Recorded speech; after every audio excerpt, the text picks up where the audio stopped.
गुरुदेव महाराज की जय हो। परम पिताज परमेश्वर की जय। आनंद कंद प्रभु सदानंद मन भगवान की जय। अनंत कोटि अखिल ब्रह्मांड नायक सर्वेश्वरेश्वर सर्वाधिपति सच्चिदानंद घन परमात्मा भगवान सदानंद के युगल गौर चढ़ारविंद में शत कोटि कोटि प्रणाम। तत्पश्चात उपस्थित आदरणीय महात्मन वृंद, श्रोता वृंद, श्रद्धामयी माताओं, पंच दिवसीय सत्संग कार्यक्रम के द्वितीय दिवस में आप सभी का पुनः स्वागत है। भगवान की कृपा से आज पंच दिवसीय सत्संग कार्यक्रम का दूसरा दिन है। अरे महात्मा जी ने हमारे बहुत सुंदर एक दृष्टांत सुनाया आपको, राजा जनक का दृष्टांत। राजा जनक का दृष्टांत सुनाने का अभिप्राय क्या है, क्या मतलब है इसका, क्यों सुनाया गया इसको, किस परिप्रेक्ष्य में सुनाया गया कि जो संसार है ये संसार मिथ्या है, झूठ, सत्य नहीं। एक माया है। माया माने क्या, जो दिख रहा है लेकिन है नहीं। माया मतलब जो दिख तो रहा है लेकिन है नहीं। एक बार नारद जी ने भगवान से पूछा कि प्रभु माया क्या है, भगवान कृष्ण से, कि माया किसे कहते हैं, क्योंकि हमको तो सब सत्य लग रहा है, लेकिन सत्य कब तक लग रहा है, जब तक आंख खुली है और आंख बंद होती है सब खत्म। अरे मरने के बाद तो सब खत्म हो ही जाता है, सोने में भी सब खत्म हो जाता है। आप सो जाइए तो सोने के पश्चात ये भी नहीं पता रहता है कि हम सोए हैं कहां, जमीन पे सोए हैं कि पलंग पे सोए हैं, कि हम स्त्री हैं कि हम पुरुष हैं कि हम राजा हैं, कुछ पता लगता है? इतना भी नहीं पता होता है कि हम कौन हैं, हमारी कितना संपदा है, भिखारी हैं कि हम राजा हैं। और जागे तो फिर से प्रपंच शुरू। बहुत टेंशन है आपके दिमाग में, बहुत चिंता है आपके दिमाग में, एकदम दिमाग फटा जा रहा है। सो जाइए सब खत्म, जगेंगे तो फिर वही प्रपंच शुरू है। क्या संसार है, देखिए हम लोग समझ नहीं पा रहे हैं, और नहीं समझने के कारण इस कदर इसको सत्य मानकर फंसे हुए हैं। कृष्ण जी से नारद जी ने पूछा, ये जो दिखाई दे रहा है संसार है, माया है कुछ? तो कहे नारद, माया कुछ भी नहीं होती है। ये बात उन्होंने एक घटनाक्रम से समझाया। कैसे समझाया? प्रैक्टिकल जो होता है ना, प्रायोगिक किसी को समझाना बहुत अच्छा होता है, और सैद्धांतिक रूप में समझाना थोड़ा कम समझ में आता है। जैसे बोलकर समझा दे तो हो सकता है कम समझ में आए, लेकिन जब जीवन में घटना घट जाती है तब अच्छे से समझ में आता है। जो गुजर जाता है उससे, इसे कोई सुई लगाने में कितना दर्द होता है तो हम कहते हैं कि बहुत दर्द होता है, या बिच्छी काटने में कितना दर्द होता है तो आप कहेंगे बहुत दर्द होता है। तो हमको थोड़ी अनुभव, क्योंकि हमको तो काटा ही नहीं हुई बिच्छी। तो अनुभव किसको होगा? जिसको काटा है। या अनुभव कराना हो तो बिच्छी कटा दो, तब अनुभव होगा कि कितना दर्द होता है कि नहीं। तो एक सैद्धांतिक रूप में वक्तव्य होना, बोल देना, और एक उसका अनुभव होना, उसका प्रयोग होना, दोनों अलग अलग बात है। तो भगवान ने बड़े प्रायोगिक रूप से माया को समझाया। माया क्या है समझाना प्रारंभ किया भगवान ने। तो नारद जी से कहा कि चलो चलते हैं कहीं दूसरे प्रदेश में। चलते चलते, पैदल चलते चलते चलते चलते, बहुत धूप थी, तपती धूप। अब धूप में चलते चलते जब थक गए, प्यास बहुत जोर से लगी, तो भगवान कृष्ण रुक गए वृक्ष के नीचे। और नारद जी से कहे कि नारद बहुत धूप है, बहुत प्यास लगी, ऐसा करो जाके पानी लेकर पिया जाए, तो जल ग्रहण करके फिर चलेंगे अपने मार्ग। भगवान बैठ गए। नारद जी जल लेने के लिए पास ही के गांव में जाते।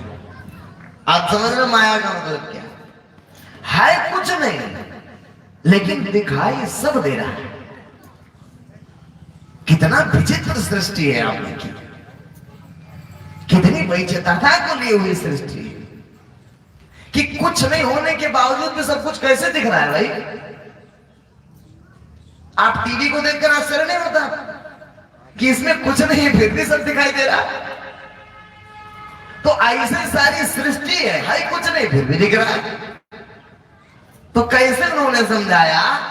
नारद जी पानी लेने के लिए बगल के गांव में गए, और उस गांव में गए तो एक गृहस्थ के घर में गए, तो घर में क्या देखते हैं कि एक अति सुंदर बालिका निकली, अभी विवाह नहीं हुआ। तो नारद जी ने देखा कि ये तो बहुत सुंदर है, तो सौंदर्य के प्रति नारद जी आकृष्ट हो गए। तो नारद जी आकृष्ट हो गए। अब उनके दिमाग में चलने लगा कि कौन है बालिका, कहाँ की है। तो पूछे उस कहाँ की हो, क्या है तुम्हारा नाम, है और कोई परिवार में तुम्हारे? अब पानी ले जाना है बात भूल गए ना, कहीं और फंस गए। असली माया का मतलब आप आगे देखिए। जब भूल गए पूछे कि तुम्हारे और कोई है? कि हाँ हमारे और तो कोई नहीं है। एक पिताजी है, वो भी बड़े वृद्ध हैं। पिताजी हैं तो चलो पिताजी से बातचीत किया जाए, कुछ शायद कुछ बात बन जाए। उनके अंदर जिज्ञासा हो गई, लालसा हो गई कि कन्या हमारी हो जाए किसी बात में। अब जो रोगी चाहे वह वैद्य बतावे। तो ये उनके अंदर ललके थी कि जब पिताजी से बात किए तो कि भैया हम तो बुजुर्ग हैं, कब शरीर छूट जाए, हम सोच रहे हैं इस लड़की का विवाह हो जाता कहीं। आप तो नारद जी को अपार खुशी हुई कि अच्छा है। तो कहे तो हम कैसे लग रहे हैं? तो कह रहे तुम तो बहुत सुंदर हो, तुमसे ही हो जाए। अब नारद जी की खुशहाली का ठिकाना ना रहा। नारद जी की तो अच्छी बात है। अब नारद जी शादी विवाह सब रचा डाले। अब देखो माया, शादी विवाह सब रचा डाले। साल 2 साल बीता, बाल बच्चे भी हो गए। एक लड़का हुआ, फिर 2 हुआ, फिर 3 हुआ, फिर 4 लड़के हो गए। 4 लड़के होने में 4-5 साल तो लगा ही होगा, 6 साल। तो 4 लड़के भी हो गए। अब नारद जी पूरी गृहस्थी मस्त है, लड़का खिला रहे हैं। कहाँ साधु बैरागी बेचारे, कहाँ लड़का खिलाने लगे। अब एक दिन ऐसा आया, बिजली कड़की जोर से मूसलाधार वृष्टि शुरू हो गई, बारिश घनघोर, बाढ़ आ गई बहुत जोर से, सारा गांव बहा ले गई। नारद जी ने देखा इतना तेज बाढ़, तो अपनी पत्नी का एक तरफ हाथ पकड़े, एक बच्चे को इस कंधे पे, एक बच्चे को इस कंधे पे, कोई इस बगल है, कोई इस बगल, लाद बांध के गृहस्थी पार होने लगे नदी। वो तो भगवान की माया थी। तब तक एक लहर जोर से पानी की और हमारा पत्नी चली गई बह के। पत्नी चली गई तो चिल्लाने लगे, उसी चिल्लाहट में 2 लड़के बह गए। अब 2 लड़के और बचे, 2 लड़कों को पकड़े पकड़े किसी तरह पार होने ही वाले थे, तब तक एक झकोर आया, 2 लड़कों को बहा के लेके चला गया। सब अब क्या दुर्दशा हुई होगी वो मोहासक्त व्यक्ति, जो इतना परिवार बच्चों से मुंह में आसक्त है। चिल्ला चिल्ला कर नारद जी रोने लगे नदी पार। और जब रोने लगे क्योंकि विस्मृति हो गई ना, तब तक पीछे से आवाज आई, नारद पानी नहीं लाए? मैं बैठा हूं कितना देर से और तुम पानी नहीं लाए, तो हम प्यासे मर रहे हैं। 1 घंटा हो गया तो महाराज अब चैतन्यता आई ना कि कहां थे। तो अभी 1 घंटा हुआ तो महाराज तो बाल बच्चे सब हो गए हमारे। तो क्या नाराज जानते हो, यही माया है कुछ नहीं। जैसे स्वप्न में आप चले गए, तो स्वप्न में गए तो पता लगा कि कई दिन बीत गए, 1 घंटा सोए, 1 घंटा के लिए हम बूढ़े हो गए, ऐसा भी स्वप्न। कई दिन बीत गए 1 घंटा के लिए। आप काल ऐसा है काल का जो चक्र सृष्टि में चल रहा है, समय अलग अलग समय है सबका। भाई मच्छर का समय 15 दिन का है, कछुआ का 200 वर्ष का है, आदमी का 100 वर्ष का है, गाय का 10-20 साल का उम्र है, देवलोक में देवताओं का और ज्यादा है, ब्रह्मा जी का और ज्यादा है। एक ही दिन उनका 8 अरब 64 करोड़ वर्ष का होता है ब्रह्मा जी का। सबकी काल गणना, सब काल में बंधे हैं और परमात्मा ने काल में सबको बांध करके ये सारी सृष्टि का प्रपंच रच दिया। उसे नष्ट करना हो तो 1 मिनट नहीं लगेगा, वो नष्ट कर देगा सारी सृष्टि। और हम इसी माया में फंस गए और माया में फंस के अपने अस्तित्व को बोल रहे। हम किस लिए आए थे? आए थे हरिभजन को उठन लगे कपास, आए थे बेचारे पानी लेने के लिए उखड़ने लगे नारद जी गृहस्थी। तो जिस लिए हम आए थे इस संसार में वो काम नहीं की, शेष सब काम हम करने लगे। किस लिए आए थे? कल आपको बताया गया था ना, भगवान ने भी कहा साधन धाम मोक्ष करवा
परम पिताज परमेश्वर की जय।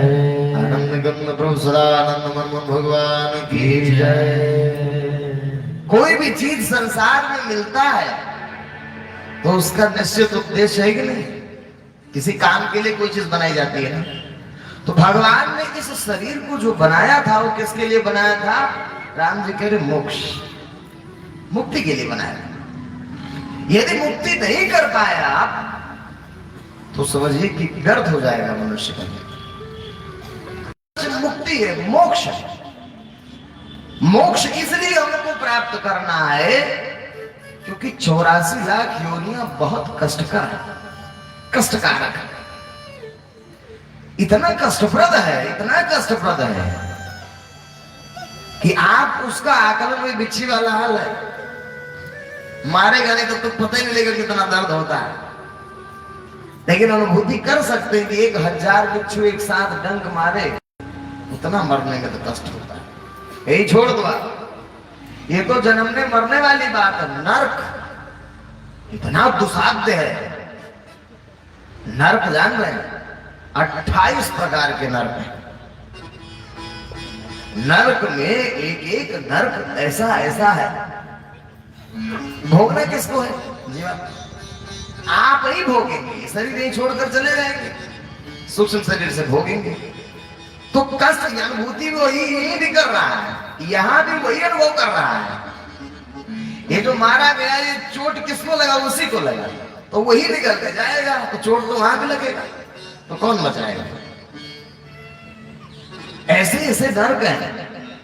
28 प्रकार के नरकों का वर्णन आता है गरुड़ पुराण। भगवान विष्णु गरुड़ जी को ज्ञान देने लगे तो गरुड़ जी ने इच्छा जाहिर की कि यहां शरीर जो छोड़ देता है, मृत्यु हो जाती है, उसके पश्चात जीवात्माओं के नरक में क्या दुर्गति होगी। तो भगवान ने कहा कि गरुड़, यद्यपि तुम मेरे भक्त हो, तुम्हें ये काल व्याप्त नहीं होगा, ये कष्ट व्याप्त नहीं होगा, लेकिन फिर भी खाली सुनने में ही इतना भयावह है। यहां किसी का शरीर छूटता है तो गरुड़ पुराण पढ़ते नहीं पढ़ते? पढ़ते हैं, उसको बैठ के सुनना कर। अब पता नहीं पंडित जी वो अध्याय न सुना हो सकता है, डर न जाए, फिर पढ़ना उसको। बहुत लोग तो उसको ऐसा घोषित कर दिए कि मरने के बाद ही पढ़ा जाता है उसको। घर में नहीं रखते हैं लोग। क्यों नहीं रखते घर में? घर में लगना कि जीते जी पढ़ ले तो कोई ऐसा ना बैराग हो जाए, अब इतना कष्ट है। तो ऐसी मान्यता बना दी गई कि नहीं, उसको मरने के बाद ही पढ़ा जाता है। ऐसा नहीं है। अब जैसे अन्य घरों को पढ़ना है, मरने के बाद पढ़ने क्या उचित है भाई? अगर मरे गए आदमी तो किसको सुना रहे हो? यही वाला हाल है जब लेकर के चलते हैं उसका अर्थी व्यक्ति का, तब कहते हैं राम नाम सत्य। जिंदा थे तब नहीं बताएंगे राम नाम सत्य। अब जब सुनने वाला चला गया तो किसको सुना रहे हो कि राम नाम सत्य? जिसको सुनाना, जीते जी सुनाना था कि राम नाम सत्य, जीते जी नहीं सुना। जब मर गया तो आप किसको सुना रहे? प्रचलन दुनिया ही ऐसी उल्टी है, दुनिया ही उल्टा।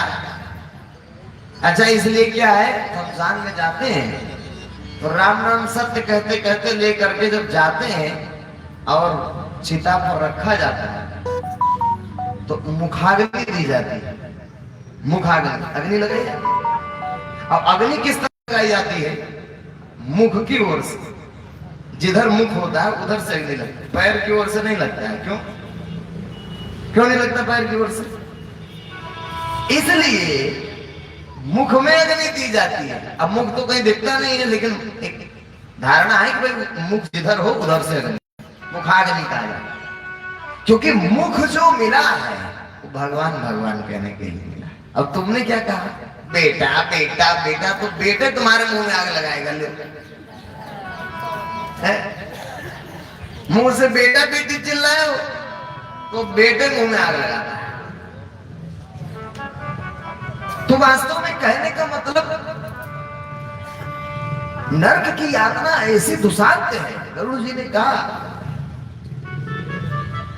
जब भगवान सुनाने लगे गरुड़ को, 7वें अध्याय में पहुंचे तो आता है श्रुत्वा गरुड़ हुक्म पितृ अश्वत्थ पत्रवत्। जब भगवान ने सुनाया यातना, किस नरक में किस प्रकार की कैसी यातना होती है, तो गरुड़ जी कांपने लगे। ऐसे कांपने लगे जैसे पीपल का पत्ता कांपता है। इतना दुसाध्य कष्ट है। एक एक नरक है, कुंभीपाक है, तामिल है, अंदर तामिश्र है, रौरव है, मार रौरव है, विषमन है, लाल भक्ष है, सार वेदन है, पुण्य है, प्राणारोध, वज्र कंटक शलवरी। तो देखो गरुड़ पुराण का चित्र दिख रहा है ना, वो गरुड़ पुराण देखिए दिखा दी, बहुत सुंदर। कौन है कैमरामैन भाई? कहां से ऑपरेट हो रहा है? बस एक ग्रंथ है गरुड़ पुराण। तो गरुड़ पुराण एक ऐसा ग्रंथ है कि उसमें सारी जीवों की दुर्दशा का वर्णन है। तो इतनी भीषण यातना है। अब हमको ये नरक न व्याप्त हो, इसीलिए मनुष्य का जीवन भगवान कि इससे हम वो काम करें जिससे क्या मिल जाए हमको? मोक्ष। दोबारा फिर जन्मना न पड़े, दोबारा फिर मरना न पड़े। तो जन्म और मरण के चक्र से हमेशा के लिए छूट जाने का नाम क्या है? मोक्ष। बहुत लोग सोचे अरे मर के मोक्ष मिलेगा। मरने से मोक्ष नहीं मिलता। मरने के बाद तो असली खेल शुरू होता है, फिर उसके बाद तो दंड है, नरक जाएगा, स्वर्ग जाएगा और फिर 84 लाख योनि में जाएंगे। कहां खेल खत्म हुआ? बहुत लोग ये समझते कि नहीं मर गए बस मोक्ष मिल गया। अरे आप नहीं देख रहे, जीवात्मा का असली खेल तो सृष्टि चक्र वाला चालू है। तो मोक्ष का नाम क्या है? मोक्ष किसको कहते हैं? कि जीव दोबारा जन्म न ले, लेकिन ये शरीर छोड़ेगा तो जन्म लेगा। तो कुछ ऐसा कर्म हम यहां संसार में करेंगे जिसके परिणाम स्वरूप दोबारा क्या ना हो? जन्म न हो, दोबारा मृत्यु न हो। ये देखिए ऐसे बिच्छू भी बनना पड़ेगा, कांटो वाला। अब आप चित्र दिखाते रहेंगे तो माताएं उधर देखती रहेंगी, इधर देखेंगे नहीं। हो गया। प्रेम से बोलिए सतगुरुदेव जी महाराज की परम पिताजी परमेश्वर की जय। आनंद कंद प्रभु सदानंद मन भगवान की जय हो। तो इसको समझना है, इसको देखकर, क्योंकि सबके जीवन में देखिए आएगा कि मृत्यु सुनिश्चित है, मृत्यु तो निश्चित आनी ही आनी है। और ये भी बात है कि जो चीज हमारे साथ नहीं जाने वाला उसका हम खूब संग्रह कर रहे हैं। जो चीज हमारे साथ जाने वाला नहीं है उसको हम दिन रात अपना बनाने में लगे। क्या जाएगा?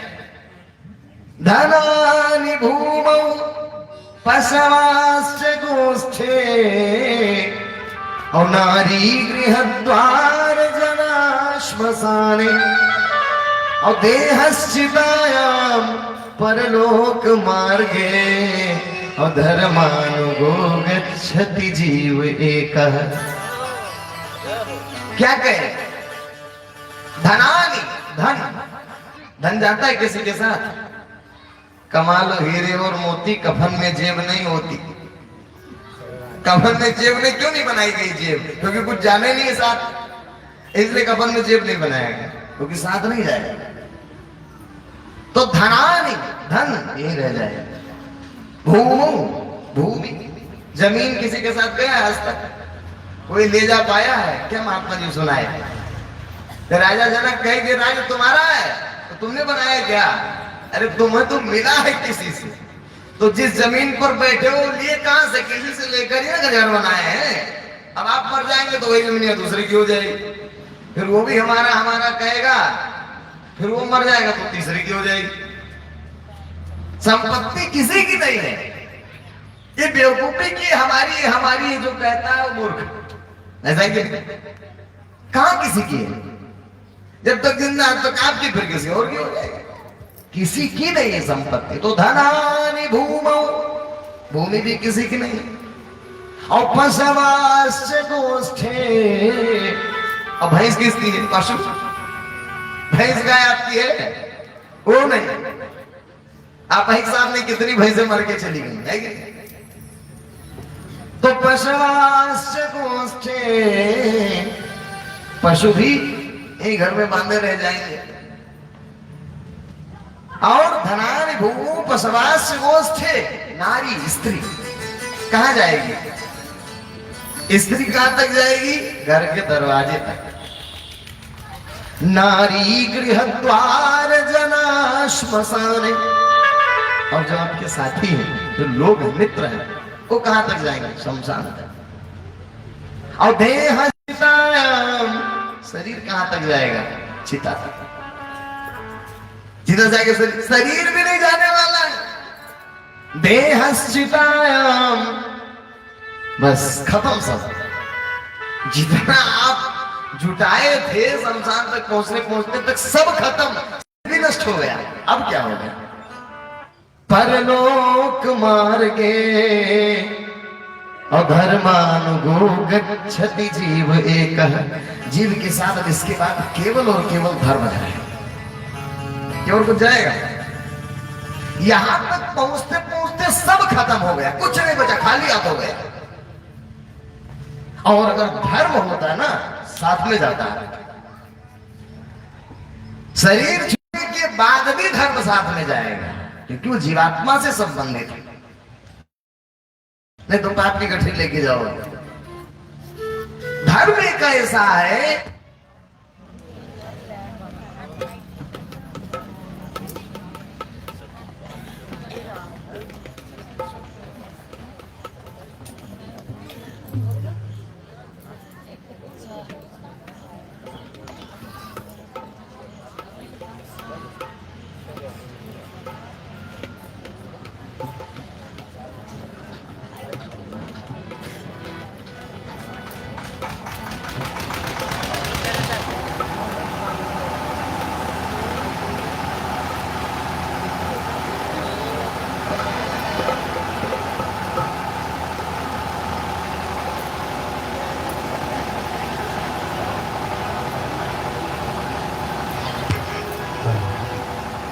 प्रेम से बोली सतगुरुदेव जी महाराज। तो संसार को देखिए, चिता तक जाते जाते जितना संग्रह हमने किया था संसार सब खत्म हो गया कि नहीं? अब इससे आगे धर्म चले। आदमी क्या है, सारी संपत्ति जागीर को अपना बनाने में लगा है। किसी ने लिखा, ये भैया ये दुनिया नहीं है जागीर किसी की, दुनिया नहीं है जागीर किसी की, दुनिया नहीं है जागीर किसी की, दुनिया नहीं है जागीर किसी की। अरे राजा हो या रंक यहाँ पर सब है चौकीदार, राजा हो या रंक यहाँ तो सब है चौकीदार, राजा हो या रंक यहाँ पर सब है चौकीदार, राजा हो या रंक यहाँ तो सब है चौकीदार। कुछ तो आकर चले गए कुछ जाने को तैयार, वो कुछ तो आकर चले गए कुछ जाने को तैयार। खबरदार खबरदार खबरदार,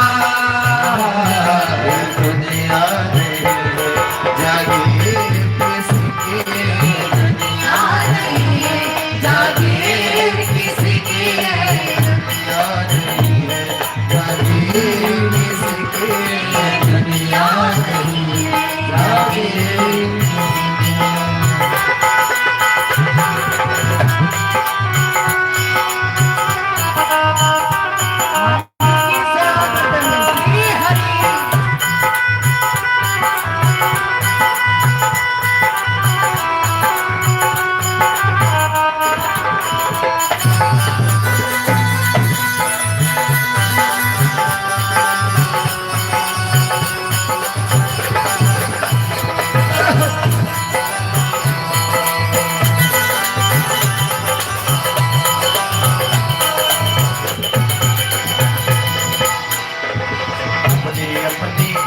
लेकर दुनिया में सब आए, हाँ सब आए, अपनी अपनी किस्मत लेकर दुनिया में सब आए, हाँ सब आए।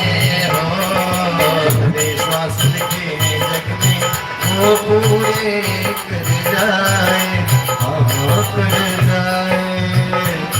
वो जितने श्वास लिखे हैं उतने वो पूरे कर जाए, हाँ कर जाए। और सीधी साधी बात है लेकिन समझे ना संसार, वो सीधी साधी बात है लेकिन समझे ना संसार, सीधी साधी बात है लेकिन समझे ना संसार, वो सीधी साधी बात है लेकिन समझे ना संसार। कुछ तो आकर चले गए कुछ जाने को तैयार, कुछ तो आकर चले गए कुछ जाने को तैयार।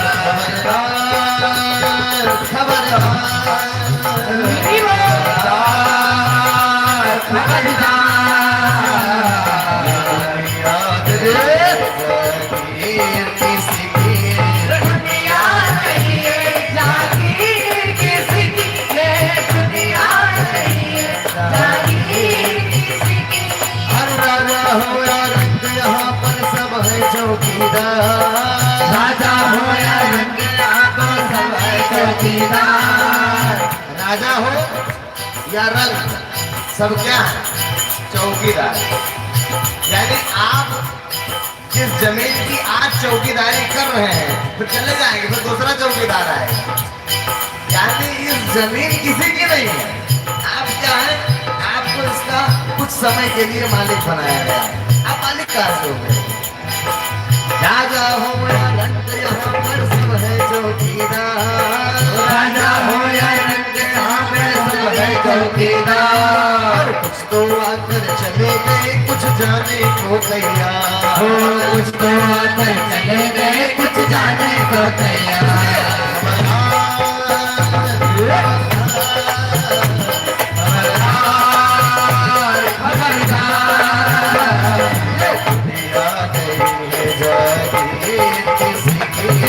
दुनिया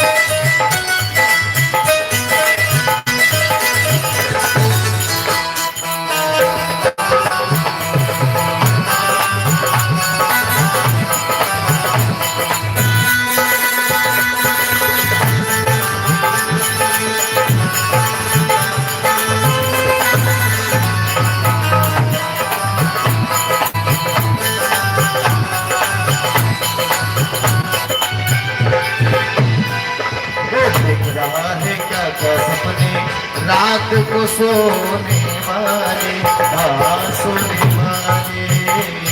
तू देख रहा है क्या क्या सपने रात को सोने वाले, सोने वाले। ये ना जाने आँख खुले तो क्या है होने वाला, होने वाला। ये ना जाने आँख खुले तो क्या है होने वाला, होने वाला। हो क्या मेरा क्या तेरा ये सब बातें हैं बेकार, क्या मेरा क्या तेरा वाली बातें हैं बेकार। क्या मेरा क्या तेरा ये सब बातें हैं बेकार, क्या मेरा क्या तेरा ये सब बातें हैं बेकार। तो आकर चले गए कुछ जाने को तैयार, कुछ तो आकर चले गए कुछ जाने को तैयार। खबरदार खबरदार खबरदार। ये दुनिया रे जागे किसी के, दुनिया नहीं जागीर किसी के, दुनिया नहीं जागीर किसी के। जिज्ञासा में दुनिया छोटी बाजी खेले, बाजी खेले। जिज्ञासा में दुनिया झूठी बाजी खेले, बाजी खेले।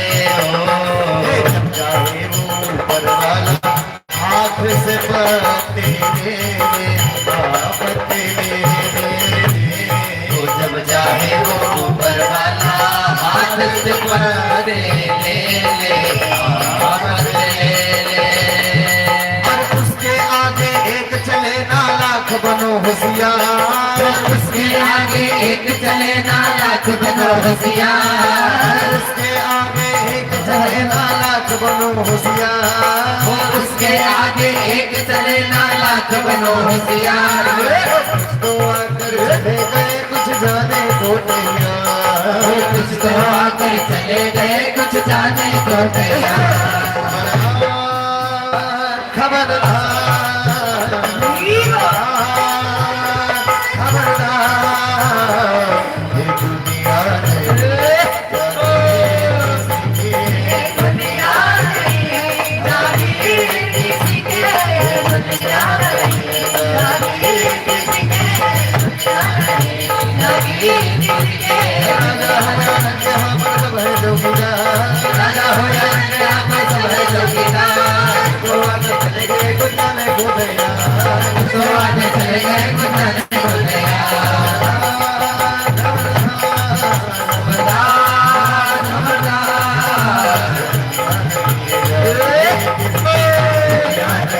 जागीर किसी की, जागीर किसी की, दुनिया नहीं जागीर किसी की। ईश्वर की जय।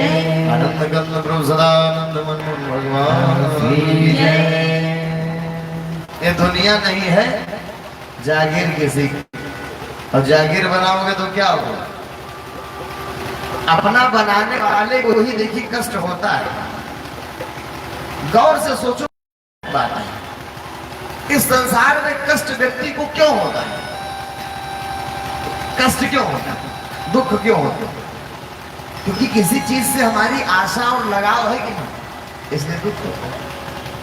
मान लीजिए सड़क पर कोई दुर्घटना घट गई, कोई मर गया, तो हमको उतना प्रभाव नहीं पड़ता। लेकिन अगर अपने संबंधी कोई शरीर छोड़ते तो चिल्ला चिल्ला के रोते हैं। क्यों? क्योंकि उससे कोई मोह नहीं, इससे मोह होता। लेकिन हम अपने बालक अवस्था में चले तो किसी से मोह नहीं। बच्चा है छोटा, उसको किससे मोह है? सारा संसार नष्ट हो जाए उसके ऊपर कोई प्रभाव नहीं पड़ेगा। क्यों? क्योंकि अभी संसार से मोह पैदा नहीं हुआ है उसका। वैसा ही जीवन हमको जीना था दरअसल, लेकिन हम इस माइक प्रपंच में आकर के हर चीज से अपनी आसक्ति बना लिए, इसलिए कष्ट होता है। वस्तु हमारे पास रहती है जब तक, तब तक सुख देती है। जब हमसे दूर हो जाती है तो कष्ट होता है।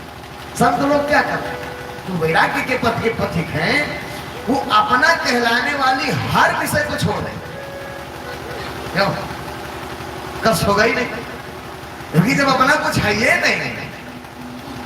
भाई विवाह किए हैं और पत्नी है और बच्चे हैं तब ना उनको कुछ होगा। अब विवाह नहीं किए तो पत्नी बच्चे नहीं, झंझटे खत्म। अब हम लोग का झंझटे खत्म, ना रहेगा बांस ना बजेगी बांसुरी। जब बच्चे आए नहीं तो मरेंगे का है, कष्ट नहीं हो। जो वास्तव भक्त है भगवान का, वो क्या करता है, नश्वर वस्तुओं से अपना संबंध स्थापित नहीं करता, क्योंकि जानता है कि जब तक पास में है तब तक तो मजा देगा, और जैसे बिछुड़ेगा कष्ट होगा। इसलिए भगवान ने कहा इस संसार की किसी भी विषय वस्तु से आपको आसक्ति नहीं पाना कि आप उसके बिना जी ना पाओ। आप प्रयोग कीजिए, आप वस्तु का उपयोग कीजिए, लेकिन आपकी ऐसी स्थिति ना हो कि वो आपसे विलग हो जाए तो आपको बहुत कष्ट हो, चिंता में डूब जाए, डिप्रेशन के शिकार आप हो जाए। जो जितने मोह में डूबा होगा उसको उतने कष्ट होगा, फैक्ट है कि नहीं? जिससे जितना ही प्रेम होगा, जिससे जितना ही मोह होगा, उसके दूर होने पर उतना ही कष्ट होगा। तो भगवान ने सब झंझटे का खत्म करो। There has no attachment with this materialistic world. Gita में एक श्लोक आता है, तो भगवान ने कहा हम तक कौन पहुंचेगा जो 4 शर्तों को सेटिस्फाई करे। 4 शर्त कौन कौन सी बताए? अंग्रेजी में इसका अनुवाद है, थोड़ा क्लियर है, हिंदी में थोड़ा अस्पष्ट है हिंदी में भी। तो 4 शर्त उसमें है। पहला शर्त है one who is perform all his duty only for my sake, that is first condition। पहला क्या है कि व्यक्ति सारे कर्मों को मेरे लिए करता है, भगवान तक पहुंचने के रास्ते। अब आप अपने आप को देखो, इस सूत्र को आप फॉलो करते हैं? नहीं करते। क्यों?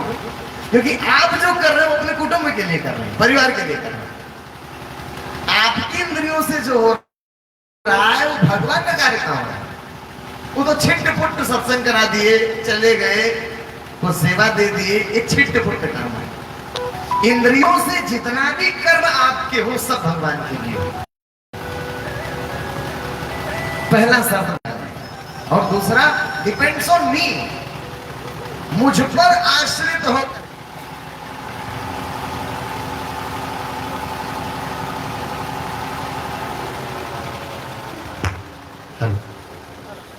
प्रेम से बोली सदगुरुदेव जी महाराज की जय, परमपिता जी परमेश्वर की जय, आनंद कंद प्रभु सदानंद मन भगवान की जय।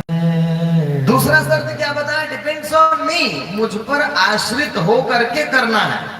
और हम किस पर आश्रित हैं? परिवार है भाई। हम किस पर आश्रित हैं? पति के प्रति आश्रित। पति लाएगा तभी ना भोजन मिले। लेकिन मीरा ने पति का आश्रय छोड़कर भगवान के आश्रित हो गई, कुटुंब का आश्रय छोड़ दिया, भगवान के आश्रित। तो आश्रित किसके होना है? भगवान के। तो सारे कर्मों को भगवान के लिए करना। 2 शर्तों। तीसरा विद डिवोशन एंड डेडिकेशन, श्रद्धा और लगन के साथ। ऐसा नहीं कि बोझ समझ करके करना है, भगवान की भक्ति सेवा उत्साह से।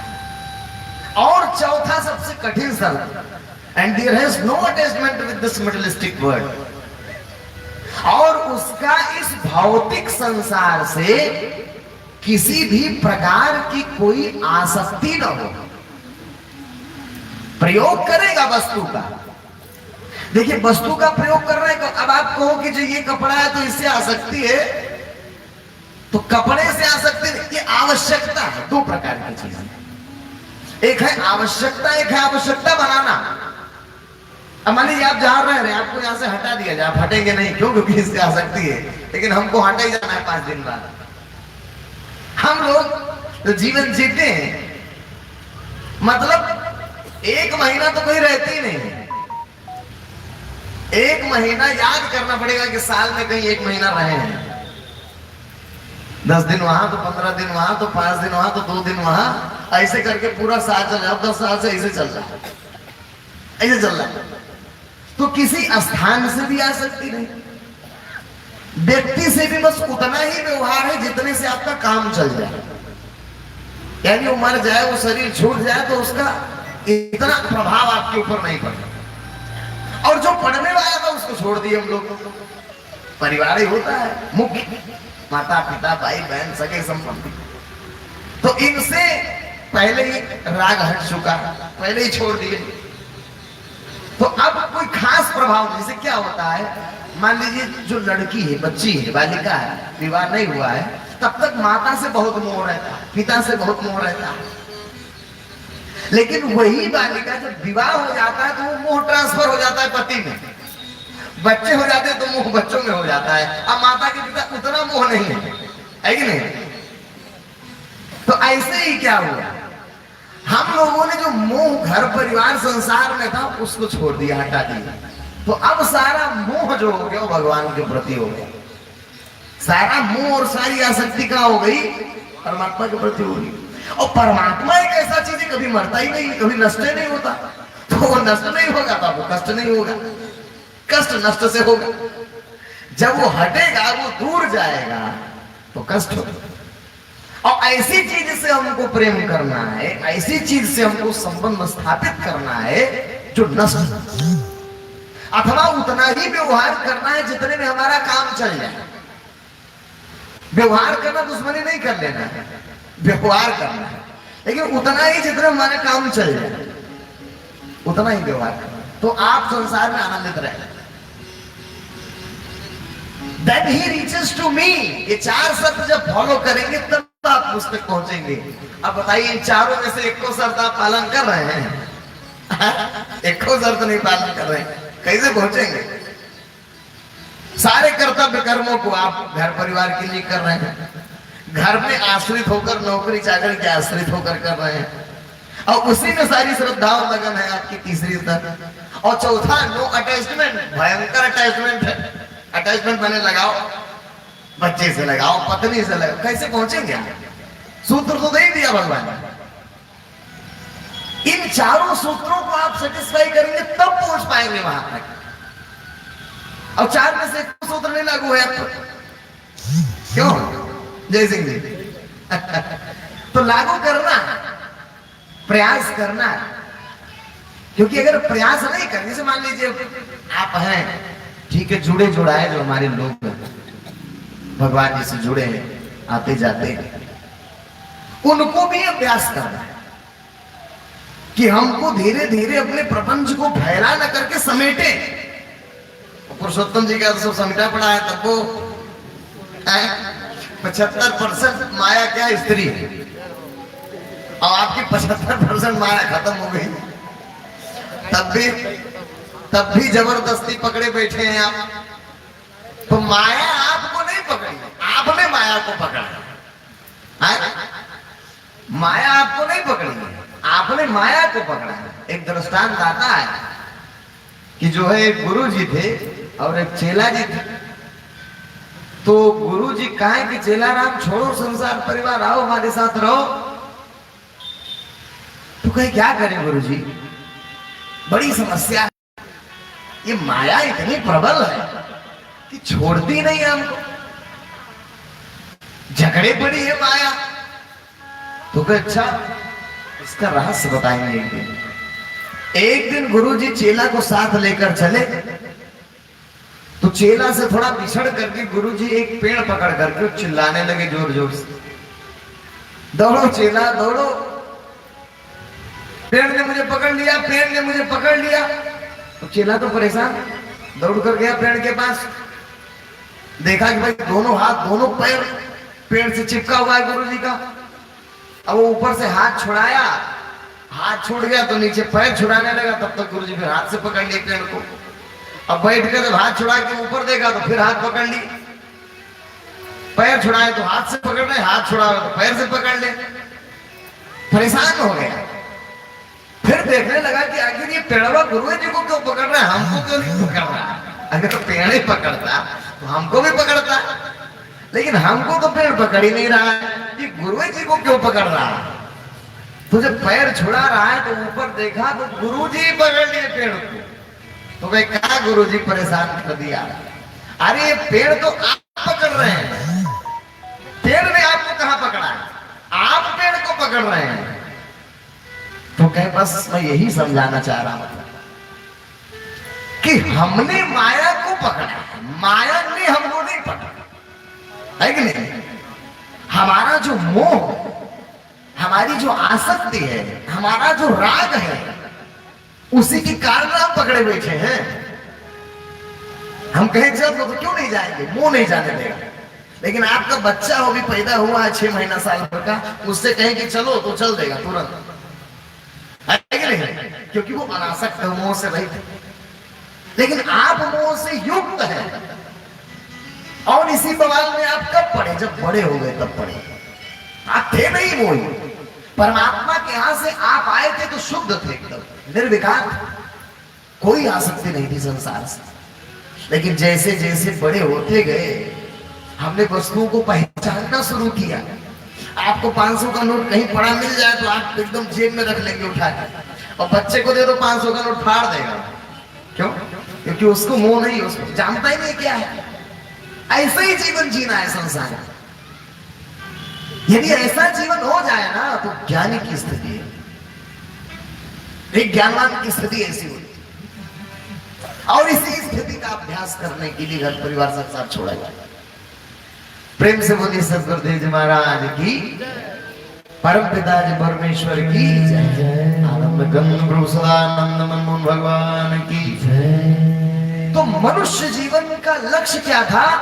मोक्ष की प्राप्ति। और इस प्रपंच में हम जबरदस्ती पड़ गए। तो पड़े हम है तो छोड़ना भी तो हमें को पड़ेगा, है क्या? क्योंकि मोक्ष जो है, अब थोड़ा आपको ले चलते हैं। आज चौथा दिन, इस दूसरा दिन है ना, आज दूसरा दिन, आगे 3 दिन और बचा है। तो हम लोग अपने विषयों को धीरे धीरे एक्सटेंड करते हैं और आगे बढ़े।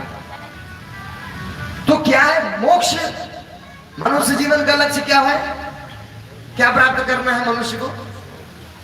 क्या प्राप्त करना है? मोक्ष। मोक्ष मतलब क्या होता है? मोक्ष किसे कहते हैं? जन्म और मरण ना, दोबारा जन्म मृत्यु ना, समझ? अब मोक्ष क्या है और कहां जाने पर होता है, समझ? इसको समझना। तो 4 लोक हैं, 4 लोक, 4 जगत। तुम लोग भी सुनो, ढोलक वादक तुम लोग भी सुनो, बहुत जरूरी चीज है। 4 लोक है ना, 4 लोक। कौन कौन सा लोक है? एक ये लोक है जो हमको दिखाई दे रहा है इस आंख से, इन आंखों से जो दिखाई दे रहा है, वो इस लोक को कहते हैं स्थूल जगत। ये स्थूल जगत। लेकिन जब शरीर छूट जाती है तो उसके पश्चात जो परलोक है, तो परलोक में 3 जगत है। परलोक में 3 जगत है। सबसे पहला जगत आता है, उसको कहते हैं सूक्ष्म जगत। सूक्ष्म जगत, सूक्ष्म जगत में क्या है? ये भूत प्रेत से लगा करके, देवी देवता से लगा करके, नरक और स्वर्ग जहां है, ये सब क्या है? सूक्ष्म जगत में। 2 जगत हो गए, एक स्थूल ये, और ऊपर परलोक में पहला सूक्ष्म जगत। सूक्ष्म जगत से भी ऊपर जाएंगे तो एक और जगत है जिसको दिव्य जगत कहते हैं। क्या कहते हैं? दिव्य जगत। दिव्य जगत या उसी को कहीं कहीं शास्त्रों में कारण जगत कहा है, या उसी का दूसरा नाम ब्रह्मलोक, शिवलोक। एक वो जगत है दिव्य जगत, और उससे ऊपर भी एक और जगत है जिसको कहते हैं परम धाम, अमर लोक। बहुत लोग वैकुंठ भी उसको कहते हैं। तो वो जो जगत है वो भगवान का जगत है, और ब्रह्मलोक जो जगत है वो ब्रह्म का जगत है, ईश्वर का जगत है। और नीचे जो सूक्ष्म जगत है वो देवी देवताओं का जगत है। परलोक में 3 जगत है, समझ रहे? और यहां अब कहां जाएंगे हम? हम सूक्ष्म जगत में जाएंगे तो नरक स्वर्ग तक ही सीमित रह पाएंगे। हम ब्रह्मलोक जाएंगे तो ब्रह्मलोक से नरक स्वर्ग से ऊपर है, वहां पहुंच सकते। या हम अमरलोक जाएंगे, परम धाम जाएंगे। अब तीनों में कहां जाएंगे हम, निर्धारण यहीं से होगा कि हम कैसे कहां जाएंगे। क्या कहा भूषुल जी ने कि नरक स्वर्ग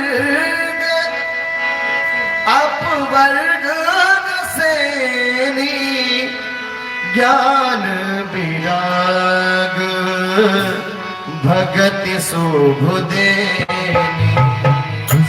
नरक स्वर्ग अपवर्ग सेनी ज्ञान विराग भगति शुभ देनी।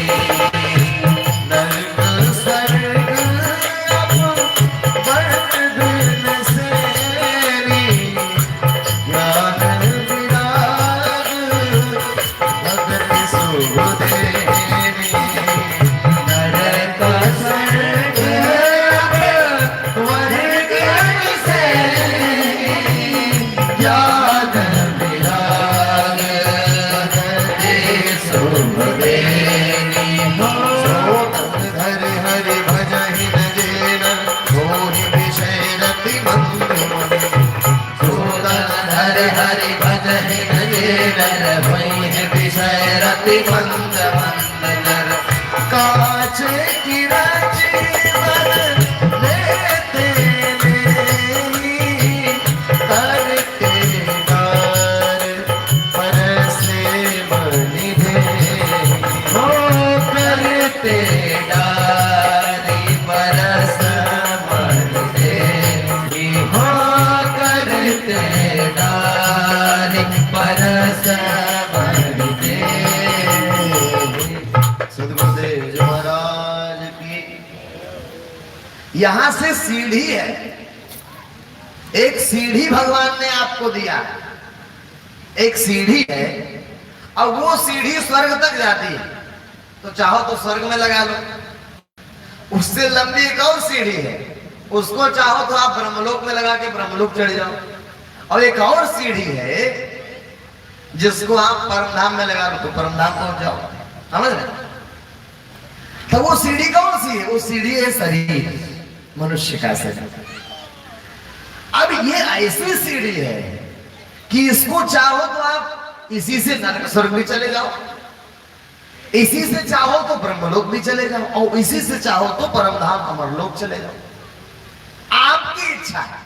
अब कैसे जाएंगे भाई, कैसे जाएंगे हम? और वहां जाने का फल क्या है? तो यहां से तीन रास्ते जाते हैं तीनों लोगों के लिए।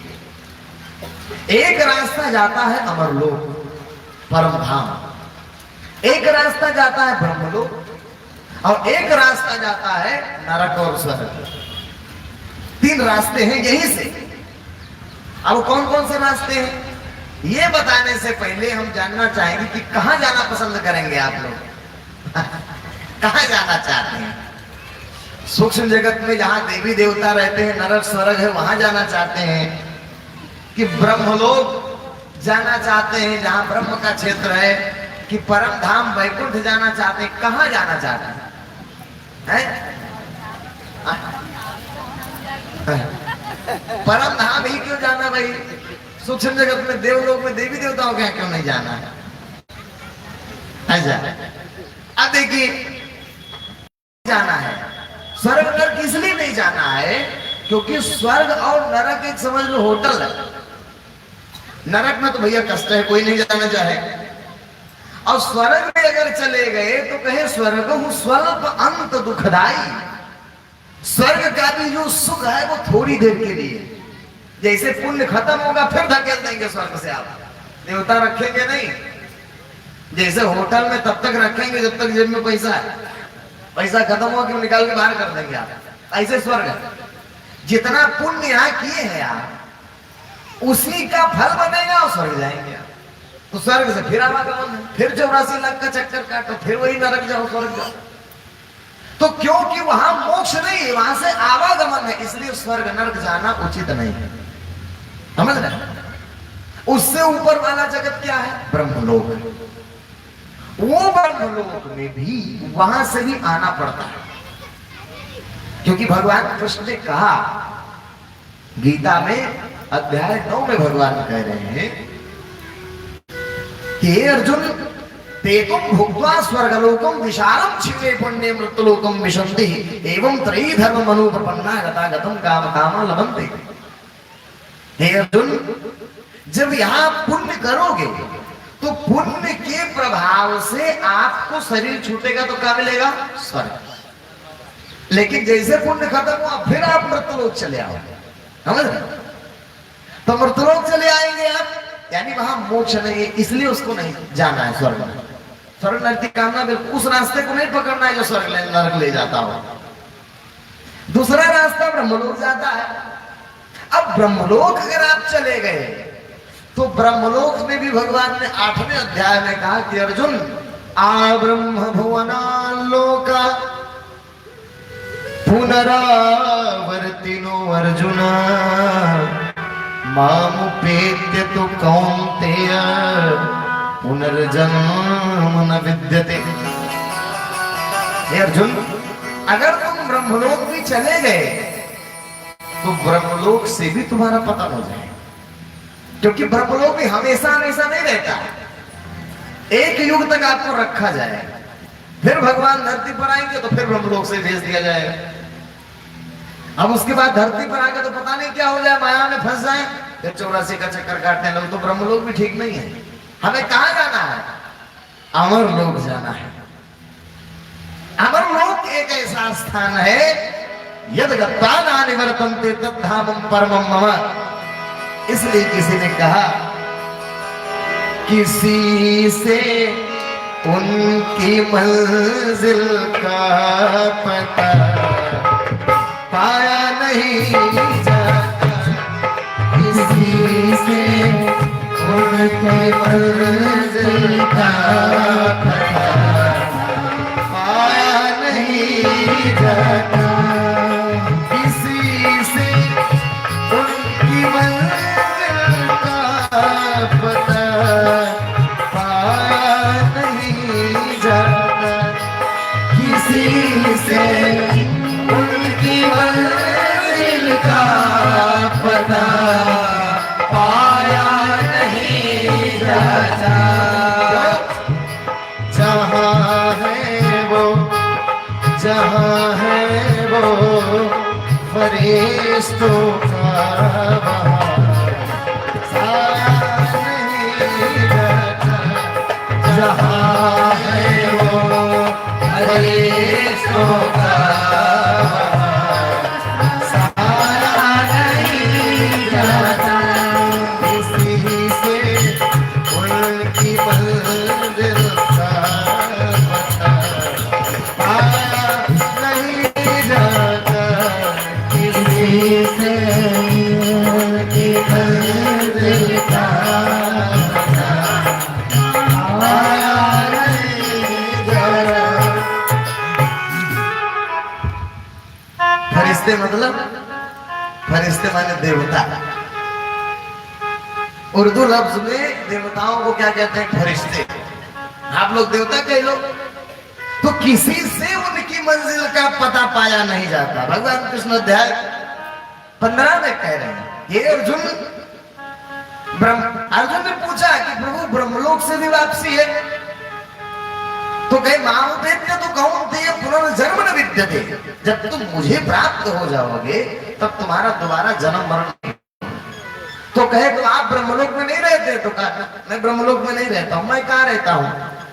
तो ना तद्भासते सूर्य ना शशांको न पावकः और यद गत्वा न निवर्तन्ते तद्धामो परमो मम।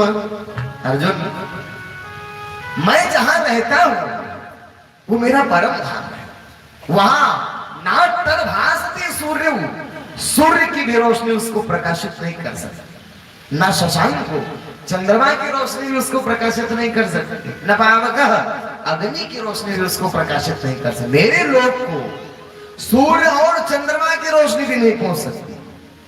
यद गत्वा, और जो मेरे लोक को जाता है, ना निवर्तन्ते, वो दोबारा नहीं लौटता। तद्धामं परमं मम, वो मेरा परम धाम है। तो परम धाम में कौन रहता है? भगवान रहते हैं।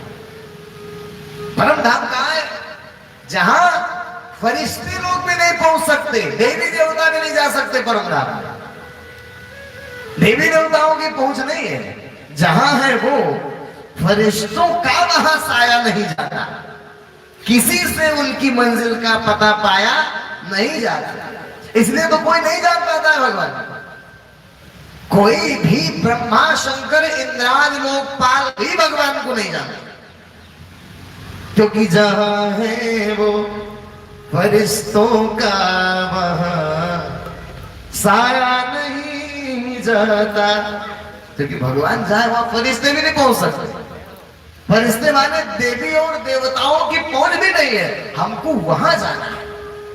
जब वहां चले जाएंगे तो दोबारा जन्म और मरण हमारा नहीं होगा। समझ आया? तीन जगत है, सूक्ष्म जगत, देवी देवता, नरक स्वर्ग है, उससे ऊपर ब्रह्मलोक। तो इन दोनों लोगों से आवागमन है। लेकिन जब परमधाम आप चले जाएंगे तो वहां से दोबारा नहीं लौटना है। वो भगवत धाम, परम धाम, अमरलोक। तो वहीं जाने का सबका प्रयास होना चाहिए, है कि नहीं? वहीं जाने पर मोक्ष मिलता है। समझ रहे हैं? अब वहां जाएंगे कैसे? तो तीन रास्ते हैं, यहां से तीन मार्ग। महात्मा जी ने थोड़ा बताया, शायद आप लोग ना समझ पाए। वो तीन रास्ते कौन से हैं? तो पहला जो रास्ता है वो जाता है स्वर्ग नरक, यानी ब्रह्म स्वर्ग नरक सूक्ष्म जगत में जाता है, या देवी देवता रहते हैं। वो रास्ता कौन सा है? वो है कर्म का मार्ग है। कर्म, जो हम लोग कर्म कर रहे हैं, तो दो प्रकार के कर्म हम करते हैं संसार में रहकर, गृहस्थी में रहकर। दो कर्म आप करते हैं, कुछ अच्छा करते हैं और कुछ बुरा भी करते हैं। जानबूझ के नहीं करते तो अनजाने में होता है, लेकिन होता है बुरा, क्योंकि हर परिवार में। तो इन दोनों कर्मों का अलग अलग फल बनता है। तो कर्म में जब जीवन आप जिएंगे तो अंतिम पहुंच नरक स्वर्ग हो पाएगा। बुरा करेंगे फल बनेगा पाप, जाना पड़ेगा नरक। अच्छा करेंगे तो फल बनेगा पुण्य, जाएंगे स्वर्ग। स्वर्ग और नरक से ऊपर आप नहीं जा सकते हैं अगर इस कार्य को आप करेंगे। कर्म जो कर रहे हैं आप, कर्म। अब इसमें सुकर्म और कुकर्म दो ही है। सुकर्म माने अच्छा कर्म, माने हवन यज्ञ जप तप पूजा पाठ तीर्थ व्रत दान, ये सब का है अच्छा कर्म। तो इसके प्रभाव से आप अधिक से अधिक स्वर्ग और नरक जा सकते हैं, यानी इससे ऊपर नहीं गति है। और जब इससे ऊपर नहीं जा पाएंगे तो फिर आपको मृत्युलोक आना पड़ेगा, फिर 84 के चक्कर में घूमना पड़ेगा। समझ रहे हैं? इसलिए इस कर्म के मार्ग से श्रेष्ठ एक और मार्ग है। इससे श्रेष्ठ एक साधना का मार्ग है। साधना माने आध्यात्म का मार्ग। नाथा जी ने कुछ बताया भी था, अब बहुत विस्तृत यहां नहीं करेंगे क्योंकि समय जो है कम है अपने पास, और मुझे लगता भी नहीं कि यहाँ कोई साधक होगा। कोई है जो आध्यात्म की क्रियाओं को जानता हो? आध्यात्म माने सोहम हंसों को जानता है क्या होता है? नहीं जानता। तो आध्यात्म बहुत गूढ़ चीज है, मानव के समझ में भी कम आएगा। ऐसे समझ लीजिए आप, आध्यात्म क्या है कि जो आप काम कर रहे हैं, कर्म कर रहे हैं, जब आध्यात्म में जाएंगे तो सब छूट जाएगा। आध्यात्म एक ऐसा कार्य है कि ये गृहस्थी छोड़कर जंगल पहाड़ कंदरा पकड़ना पड़ता है उसके लिए। जो जंगलों में जाकर उधर उत्तराखंड बद्रीनाथ केदारनाथ की गुफाओं में ऋषि बैठे हैं ध्यान लगाए, वो मार्ग है आध्यात्म। तो ये सब छोड़ करके वहां जाकर के लीन होना पड़ेगा आपको साधना में, ध्यान में। तब जाकर के क्या होगा, वो आध्यात्म के मार्ग को पकड़ पाएंगे। समझ रहे? और उस मार्ग के माध्यम से जब देह छूटेगी समाधि में जाकर के, तब आप ब्रह्मलोक जाता है। तो ये मार्ग तो बहुत कठिन है, है, क्योंकि वहां भोजन भी नहीं मिलता है पहाड़ों में। अभी बद्रीनाथ के कपाट बंद हो गए, अब बंद रहेंगे। इधर अक्टूबर से लगाए और जो है 4 महीने उधर अप्रैल तक बंदे रहते। अप्रैल में थोड़ा बड़ा खुलता है। अब बर्फ गिर जाएगी वहां भयंकर, तो आना जाना सब बंद हो जाएंगे, मार्ग से अवरुद्ध हो जाते हैं। लेकिन वहां अभी भी योगी पड़े अंदर है, कुछ खाते नहीं पीते नहीं, तपस्या कर रहे हैं। लेकिन उतना कठिन तपस्या से भी मोक्ष नहीं मिलता है। जान लीजिए बात, मुख्य बात यह है कि उतना कठिन 0 डिग्री से -30 डिग्री तापमान में भी रहने वाला साधक जो बैठा है, उसको भी मोक्ष नहीं मिलता है। क्यों? क्योंकि वो मोक्ष का मार्ग नहीं है, वो मार्ग है ब्रह्मलोक का। अगर इतना घनघोर तपस्या करेंगे तो कहां जाएंगे आप? ब्रह्मलोक में जा सकते। मुक्ति नहीं हो सकती। और मनुष्य जीवन में मुक्ति नहीं मिला तो बेकार हो, 0 डिग्री में रहना क्या फायदा। लेकिन वो जानते ही नहीं कि 0 डिग्री में हम रह रहे हैं तो हमको क्या मिलेगा। वो जानते हैं कि मुक्ति मिलेगी, मुक्ति नहीं मिलती। लेकिन हाँ, सिद्धि बहुत हो सकती। वो जो मार्ग है उसमें बहुत सिद्धियां हैं, मतलब ऐसी ऐसी भी सिद्धियां हैं कि आप 1000 साल भी जी सकते हैं। आप चाहें तो 2000 साल भी जिंदा रह सकते हैं, ऐसी सिद्धियां उसमें है। लेकिन मोक्ष नहीं है। मोक्ष हमको प्राप्त क्या करना है? मोक्ष प्राप्त। मनुष्य जीवन का लक्ष्य क्या है? मोक्ष है। तो आध्यात्म बड़ा कठिन है, कर्म बड़ा आसान है जो आप कर रहे हैं कर्म। तो कर्म का जो मार्ग है वो नरक स्वर्ग ले जाता है, आध्यात्म का जो मार्ग है वो ब्रह्मलोक ले जाता है। तीसरा एक और मार्ग जिसको क्या कहते हैं? तत्व ज्ञान। वो मार्ग सीधा आपको परम धाम लेकर जाए, जिससे मोक्ष तत्व का ज्ञान। भगवान विष्णु से गरुड़ जी ने कहा कि प्रभु मोक्ष किससे मिलता है? कल एक डॉक्टर साहब आए थे, आए नहीं आज डॉक्टर साहब? कल डॉक्टर साहब एक आए थे, महेश जी लेकर आए थे, महेश खटाना और डॉक्टर साहब आए थे। क्या नाम है? आज नहीं आए। और डॉक्टर साहब कल आए, हमसे पूछे कर्म योग और ज्ञान और योग, कर्म योग और ज्ञान में अंतर पूछे हो, क्या अंतर है तीनों में? तो देखिए यही अंतर है। उन्होंने कहा तीनों में श्रेष्ठ कौन सा मार्ग है? तो तीनों में जो श्रेष्ठ मार्ग है वो ज्ञान मार्ग है, क्योंकि ज्ञान मार्ग अमरलोक ले जाता है। योग का मार्ग आपको ब्रह्मलोक ले जाएगा और कर्म का मार्ग आपको स्वर्ग ले जाएगा। गीता में 3 कर्म धारणाओं की बात है। इसी को दूसरी भाषा में जड़वादी धारणा कहते हैं। जड़वादी माने कर्म जो हम कर रहे हैं, जड़वादी धारणा है। चेतन वाली धारणा माने आध्यात्म, वो जंगल पहाड़ों वाली, वो आध्यात्म। और तत्व ज्ञान माने जिस मार्ग पर हम लोग चल रहे हैं, तत्व ज्ञान का मार्ग। तत्व ज्ञान का मार्ग मोक्ष दिलाता है, साधकों का मार्ग ब्रह्मलोक दिलाता है और कर्म का मार्ग नरक स्वर्ग दिलाता है। इसी को वेद ने सूत्र में कहा गया, असदो मा सद्गमय, कर्म का मार्ग, तमसो मा ज्योतिर्गमय, अध्यात्म का मार्ग, मृत्योर मा प्रथम गमय, ये ज्ञान का मार्ग। तो तत्व ज्ञान जो है, भगवान ने क्या कहा? हे गरुड़ तस्माद इत्यादिकम कर्मलोक रंजन कारकम मोक्षस्य कारणम साक्षात तत्व ज्ञानम खगेश्वर। ऐसे होगा भैया बार बार।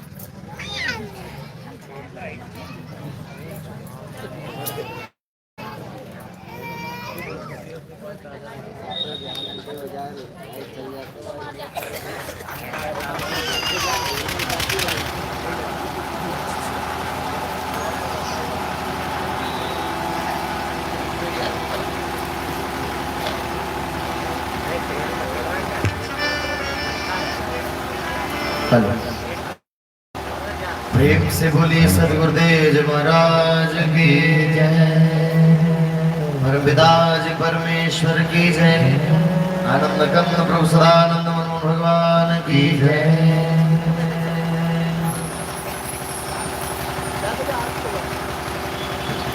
चार बजे तक आरती खत्म, शुरू करना। प्रेम से बोलिए सदगुरुदेव महाराज की जय, परमपिताजी परमेश्वर की जय, आनंद कंद प्रभु सदानंद मनोहर भगवान की जय। देखिए बहुत महत्वपूर्ण विषय है, क्योंकि सोचिए मोक्ष जीवन का सबसे महत्वपूर्ण मोक्ष।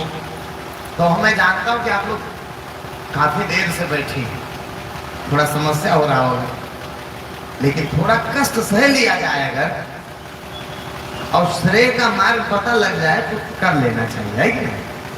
उस 0 डिग्री से तो अच्छा है ना। वो जो गुफा में बैठा है साधक, उस स्वेटर भी नहीं पहने, नंगे बैठा है और 0 डिग्री में बैठा तब कर रहा, लेकिन उसको मोक्ष नहीं मिलेगा। तो आपको तो 4 घंटा बढ़िया मैट वेट बिछा है, अंदर धूल है, गुलगुल है, चूड़ भी नहीं रहा है, आराम से बैठे रहिए। 2-4 घंटे की बात है कि नहीं? प्रेम से बोलिए सतगुरुदेव जी महाराज की पिता परमेश्वर की आनंद कृष्ण प्रभु सदानंद भगवान की।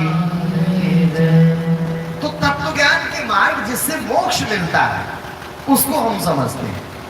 तो वो मार्ग जो है वो किसका मार्ग है? वो भगवान का मार्ग है। और ब्रह्मलोक का मार्ग जो है वो आत्मा का मार्ग है, और नीचे वाला वो कर्म का मार्ग है। समझ में? तो भगवान को जानना होगा तत्व ज्ञान जानने से पहले। भगवान कौन है? भगवान किसे कहते हैं? भगवान कौन है माता? भगवान किसे कहते हैं?